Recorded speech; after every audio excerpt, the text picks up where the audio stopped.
آپ سارے حضرات مبارکباد کے مستحق ہیں کہ آج کی اس نورانی روحانی ایمانی وجدانی محفل ذکر پاک کے اندر موجود ہیں، اور آج ہماری سب سے بڑی خوش قسمتی ہے کہ حضرت قبلہ عالم میرے والد صاحب تشریف فرما ہیں۔ اللہ تعالیٰ آپ کو سلامت رکھے۔ یہ بزرگوں کی نشانی ہے،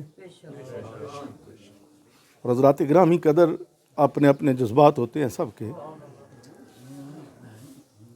ہم اس لحاظ سے خوش قسمت ہیں کہ اللہ نے ہمیں رسول اللہ صلی اللہ علیہ وآلہ وسلم کے خاندان میں پیدا کیا، پھر رسول اللہ صلی اللہ علیہ وسلم کو امتی بنایا۔ اس سے بڑا کوئی انعام نہیں، حضور کا امتی ہونا یہ سب سے بڑا انعام ہے۔ اور یقین جانیے کہ مرشد کی جو نگاہ ہوتی ہے وہ وہاں تک لے جاتی ہے جو انسان سوچ بھی نہیں سکتا۔ بابا بلے شاہ کا شعر ہے، حضرت مرد کلندر پڑھتے ہیں اور مجھے بھی بڑا پسند ہے۔ آپ فرماتے ہیں نہ گورے دی نہ بگے دی، نہ کالے دی نہ بگے دی، نہ ٹوپی دی نہ چگے دی، سانو مرشد گل سمجھائی لا الہ تو اگے دی۔ اور یہ لا الہ الا اللہ ساری زندگی بندہ پڑھتا رہے نا، وہ ایمان والا نہیں بنتا۔ ایمان والا اس وقت بنتا ہے جب وہ محمد الرسول اللہ کہتا ہے، حضور کی غلامی کو اختیار کرتا ہے، اور اپنے گلے میں مصطفیٰ کی غلامی کا پٹا ڈالتا ہے۔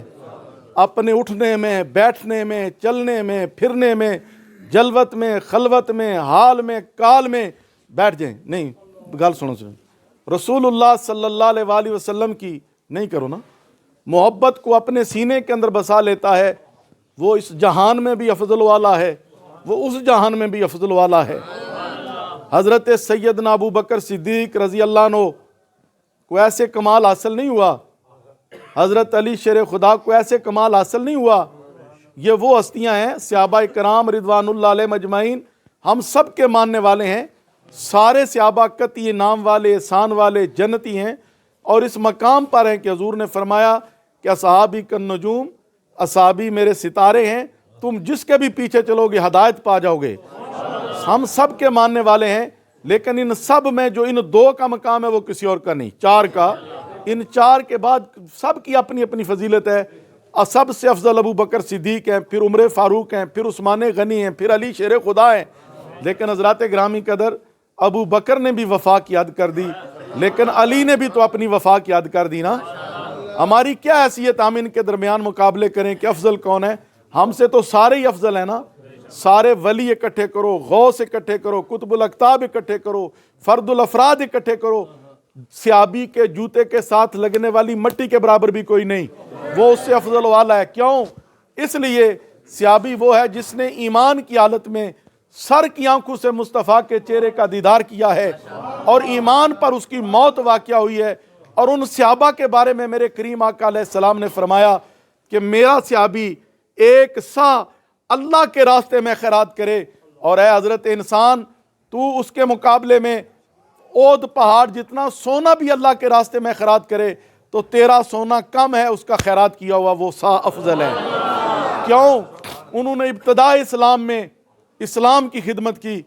حضرت سیدنا فاروق اعظم اور سیدنا ابو بکر صدیق رضی اللہ عنہ کی کوئی رنجش ہوئی کسی بات پر، جی تو حضرت ابو بکر صدیق حضرت عمر کے گھر تشریف لے گئے اور جا کے معذرت کی، لیکن حضرت عمر نے اس وقت معذرت قبول نہ کی۔ کس کی؟ ابو بکر صدیق کی۔ جب معذرت قبول نہ کی، حضرت ابو بکر واپس نکلے تو حضرت عمر کے دل میں خیال آیا مجھے معذرت قبول کرنی چاہیے تھی، اور آپ حضور کے پاس بات پہنچ جائے گی۔ آپ اٹھ کے بھاگے کہ حضرت ابو بکر کو حضور کے پہنچنے سے پہلے میں جا کے مل لوں۔ لیکن جب وہ مسجد نبوی میں پہنچے تو حضور صلی اللہ علیہ وسلم مصلی پہ بیٹھے ہوئے تھے، پاس حضرت سیدنا ابو بکر صدیق دو زانوؤں کے بیٹھے ہوئے تھے۔ ابو بکر نے بھی اپنا سر جھکایا ہوا تھا، حضور نے بھی اپنا سر جھکایا ہوا تھا۔ جناب عمر کہتے ہیں میں نے جا کے سلام پیش کیا نبی علیہ السلام کو، حضور نے میرے سلام کا جواب تو دیا لیکن میری طرف دیکھا نہیں۔ جب دیکھا نہیں تو میں سمجھا کہ بات حضور تک پہنچ گئی ہے۔ بات حضور تک پہنچ گئی ہے۔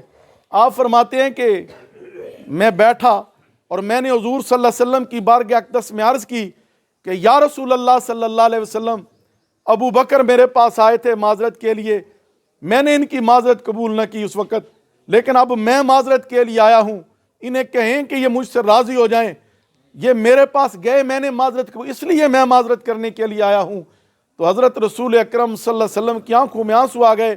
آپ نے جناب عمر فاروق کو دیکھ کے کہا، عمر تجھے اتنی حیا بھی نہیں آئی کہ جب تو ننگی تلوار لے کے میری گردن کاٹنے کے لیے مکے میں پھرتا تھا، اس وقت ابو بکر اپنی گردن پیش کر کے میری گردن بچانے کے لیے سامنے ڈال کر کے کھڑا ہوتا۔ حضرات گرامی قدر، یہ ان کی خدمات ہیں، اور الحمدللہ ہمارا یہ دربار عالیہ نقشبندیہ دربار ہے، اور ہمارا فیض وہ حضرت سیدنا ابو بکر صدیق کا فیض ہے۔ کیوں میں آپ کو اتنا عرض کرنا چاہتا ہوں، صرف سن لیں کہ حضرت سیدنا ابو بکر صدیق رضی اللہ عنہ کے سینے میں رسول اللہ صلی اللہ علیہ وسلم کے سینے سے یہ فیض آیا ہے۔ محبت سے بولے نہیں کیا کروں میں؟ حضور رسول اللہ کہتے ہیں اللہ نے جو کچھ میرے سینے میں رکھا، میں نے اپنا سارے کا سارا سینہ ابو بکر کے سینے میں انڈیل دیا جی۔ اور پھر جناب ابو بکر صدیق کے سینے سے وہ فیض جناب سیدنا سلیمان فارسی نے حاصل کیا ہے، اور سلیمان فارسی مرید ہے سلسلہ نقشبندیہ میں حضرت ابو بکر صدیق کے، اور پھر حضرت ابو بکر صدیق حضرت سلیمان فارسی کے سینے سے یہ فیض حاصل کیا ہے۔ کس نے؟ حضرت جناب قاسم بن محمد بن ابی بکر صدیق نے۔ اور اب آپ کو یہ کیا خبر کہ یہ قاسم کون ہے؟ یہ حضرت ابو بکر کے 3 بیٹے ہیں، عبد الرحمن بن ابی بکر، عبداللہ بن ابی بکر اور محمد بن ابی بکر۔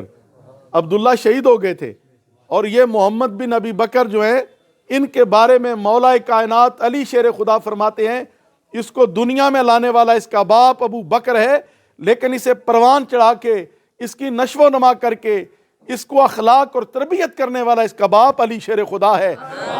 اور پھر اس حضرت قاسم کی محمد کے جو بیٹے ہیں یہ قاسم ہیں، اور یہ مرید ہیں سلسلہ عالیہ نقشبندیہ میں حضرت سلیمان فارسی کے، اور حضرت سلیمان فارسی کے سینے سے فیض حاصل کیا حضرت قاسم نے۔ اور پھر حضرت قاسم کے مرید ہیں جناب امام جعفر صادق۔